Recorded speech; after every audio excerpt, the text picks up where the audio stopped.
मोहन मिश्रा जी, हरदोई से। ज्यादा बोले शेरवंश। श्री हरिवंश महाराज जी। महाराज जी, मेरी उम्र 25 वर्ष है। आपकी प्रेरणा से ब्रह्मचर्य और नाम जप के माध्यम से अध्यात्म मार्ग पर पिछले कुछ महीनों से बढ़ने का प्रयास कर रहा हूँ। महाराज जी, मुझे पूर्व में भोगों के प्रति रहे मलिन मन के प्रति खेद उत्पन्न होता है। मेरा सवाल है कि महाराज जी, हमारे देश में ब्रह्मचर्य जैसे विषय पर बचपन से ही माता पिता और हमारी शिक्षा प्रणाली खुलकर चर्चा क्यों नहीं कर पाती? महाराज जी, वर्तमान में ये कैसे संभव हो पाए? बहुत कठिन है बच्चा। जब उसको चर्चा करो तो लोग उसे दूषित बात समझते हैं, नहीं?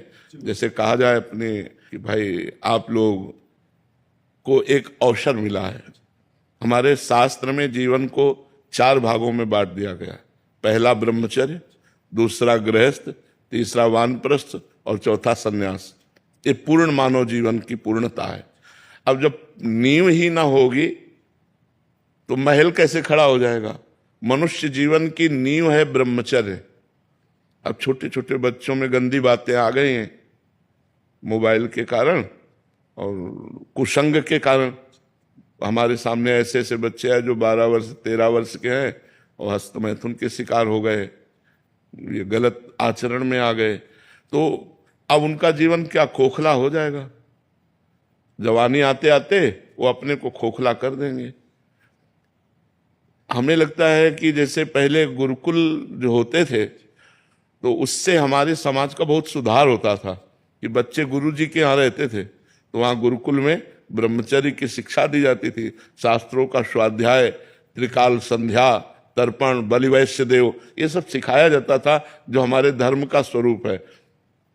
अब बचपन से जहाँ वो कुछ बोलना सीखते हैं तो ABCD सिखाई जाती है, आधुनिक शिक्षा सिखाई जाती है।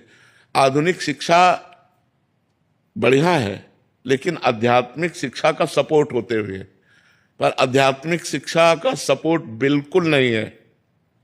आज के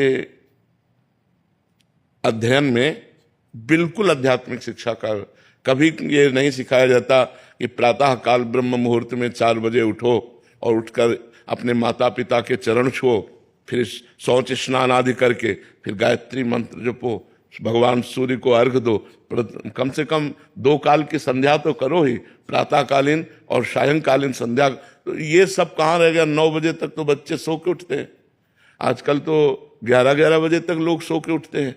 अगर बच्चों को जगाया जाए तो वो जगने के लिए तैयार नहीं। तो आध्यात्मिक सपोर्ट ना होने के कारण हमारी प्रारंभिक दिनचर्या ही बिगड़ जाती है और कोई दिनचर्या नहीं तो आराधना, देव आराधना कैसे होगी? लेकिन गुरुदेव, आपने सच में जीवन बदल दिया तमाम लोगों का।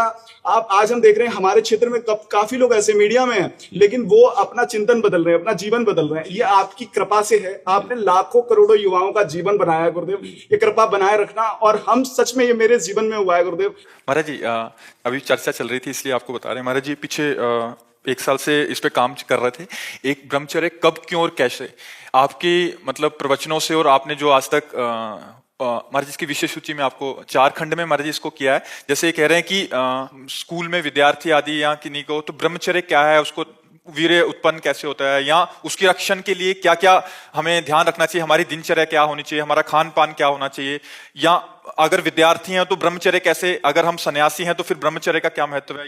बहुत सुंदर लिखा हुआ है महाराज जी। पूरा संकलन पिछले 1 साल से इस पे हम काम कर रहे थे। बहुत सुंदर, बहुत। तो अभी ये लगभग हो गया 15-20 दिन में महाराज जी। ये सबके लिए, जनसाधारण के लिए वो हो जाएगा।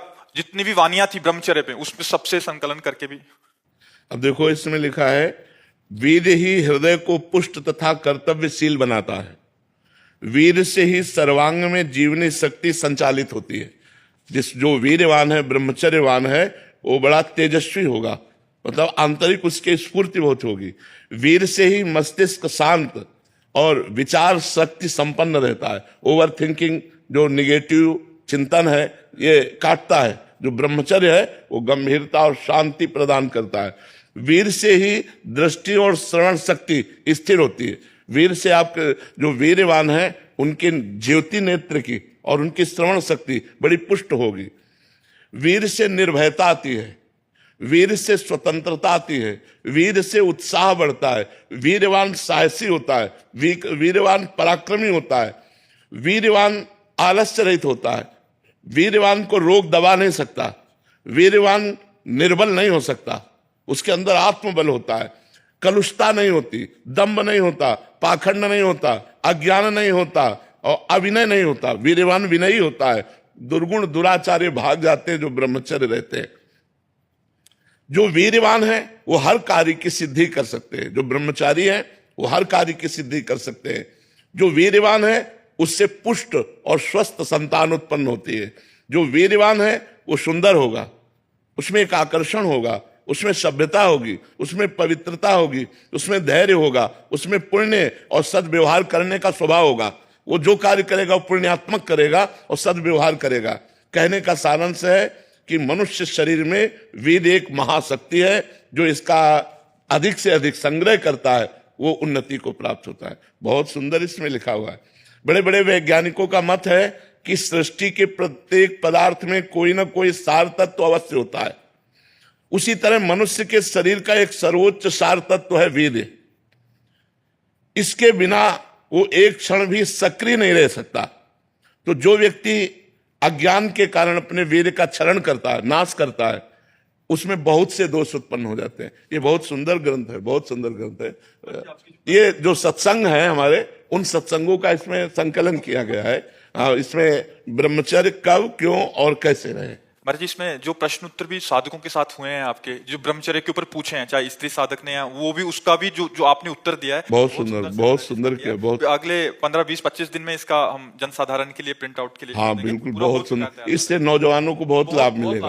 हाँ, बहुत, मतलब जो विद्यार्थी हैं या जो सन्यासी हैं, स्त्रियां हैं, पुरुष हैं, ग्रस्त में हैं, सबके लिए अलग अलग किस दशा में कैसे ब्रह्मचर्य को धारण करें। बहुत सुंदर। मतलब ये संक्षेप में और समझा दीजिए कि आगे कैसे हम लोग चलें। अभी तो चल रहे हैं, लेकिन कभी कभी एकदम से वेग आता तो बड़ी समस्या होती है। आगे कैसे? उस समय नाम जप, नाम कीर्तन, ये दो ही बचाते हैं। काम का वेग तब हमको व्यथित करेगा, ध्यायतो विषयान पुंसास संगास तेषु उपजायते। जब हम भजन छोड़ देंगे और उसी विषय का चिंतन करने लगेंगे, तब वो हमारी हालत खराब कर देगा। और अगर हमारे अंदर काम का वेग आ रहा है और हम भगवान नाम कीर्तन करने लगे, सत्संग सुनने लगे, मतलब अपने को, दिमाग को हमको उसे हटाना है हमको, या किसी संत से मिल गए, भगवत चर्चा करने लगे, कुछ ना हो तो मोबाइल से सत्संग लगा लो। कुछ ऐसे सत्संग रखो कि अलग अलग दवा, जैसे मन चंचल है तो क्या करना चाहिए, अगर हमारे अंदर काम आ रहा है तो क्या करना चाहिए, हमारे अंदर धन का लोभ आ रहा है तो क्या करना चाहिए। अलग अलग विषयों में एकांतिक में चर्चाएं हुई, वो चर्चा अलग अलग रख ले, और जब हमारा मन जहां परेशान करे वो चर्चा सुन लेना चाहिए। और नाम जप जरूर करना चाहिए। नाम जप से बच जाओगे। नाम काटता है, जैसे वो अंदर से मन एकाग्र कर रहा है आपको काम में, काम क्रीड़ा में एकाग्र कर रहा है। अब आप एकाग्र ना हो पाओ, बस आपकी चतुरता है। अगर एकाग्र हो गए तो संकल्प बन जाएगा, और संकल्प बन जाएगा फिर गड़बड़ हो जाएगा। संकल्प ना बनने पाए, वो बार बार पेश करेगा, पीछे के संयोग पेश करेगा। जो पीछे गलती हो गई वो सुख आपके सामने लाएगा और आपको आकर्षित करेगा। आपको हटाना है, राधा राधा राधा राधा राधा, और एक बार हटा लिया आप और कोई क्रिया नहीं हो पाई तो अगली बार वो 80% में आएगा, 100% में नहीं आएगा। और अगर दूसरी बार हटा दिया तो वो कम होता चला जाएगा। कम होते होते फिर स्फुरण होता है और खत्म हो जाता है। फिर धीरे धीरे स्फुरण भी खत्म हो जाता है। पर ये बहुत लंबा प्रोसेस है, ये नहीं कि 2-4 साल में खत्म हो जाएगा, लंबा प्रोसेस।